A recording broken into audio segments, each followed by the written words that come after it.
Okay, so this is the Russell Sport Seat from the makers of Russell Daylong seats.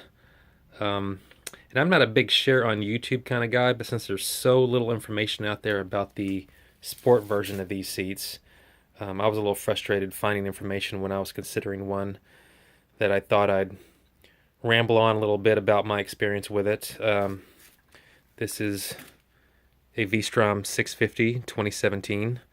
And when I bought this bike, I'm a big Sargent seat guy. I think I've had one on my last four bikes, but they're just Sargent was a little slow in creating a seat for this bike, so I didn't have very many options. So bit the bullet and spent, I believe, $607 getting this seat made, and that includes buying a stock seat on eBay and having it shipped directly to Russell, and then having them create the seat and then ship it back to me, West Coast to East Coast.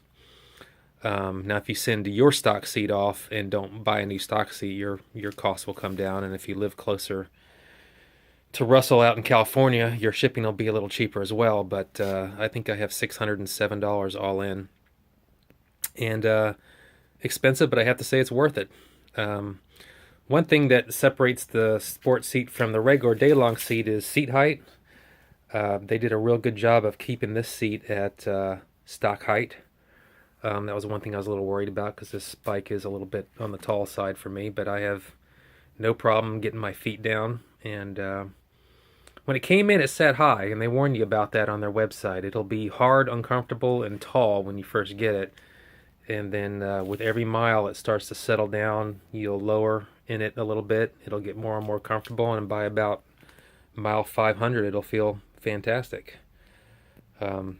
Besides the seat height, I think the other thing that makes this seat different from the Daylong is I believe the Daylong has some springs in here where this one doesn't. It's just all foam and I don't know, there's something hard and rigid on the side here. I don't know exactly what it is, but I don't miss having springs. I'm not a real heavy guy. I'm 165 pounds, but this thing easily supports me all day long and just feels wonderful. I was wondering for this first 500 miles, but after it breaks in, it feels great. And despite the outrageous cost, I'm very pleased. I didn't go with any fancy options on this. This is just the base vinyl with the simple stitch pattern. Now, water, I imagine, will collect in here if this sits out in the rain. They sell a seat cover, but I just have a universal one that I plan on bringing with me on long trips to throw over the seat each night. But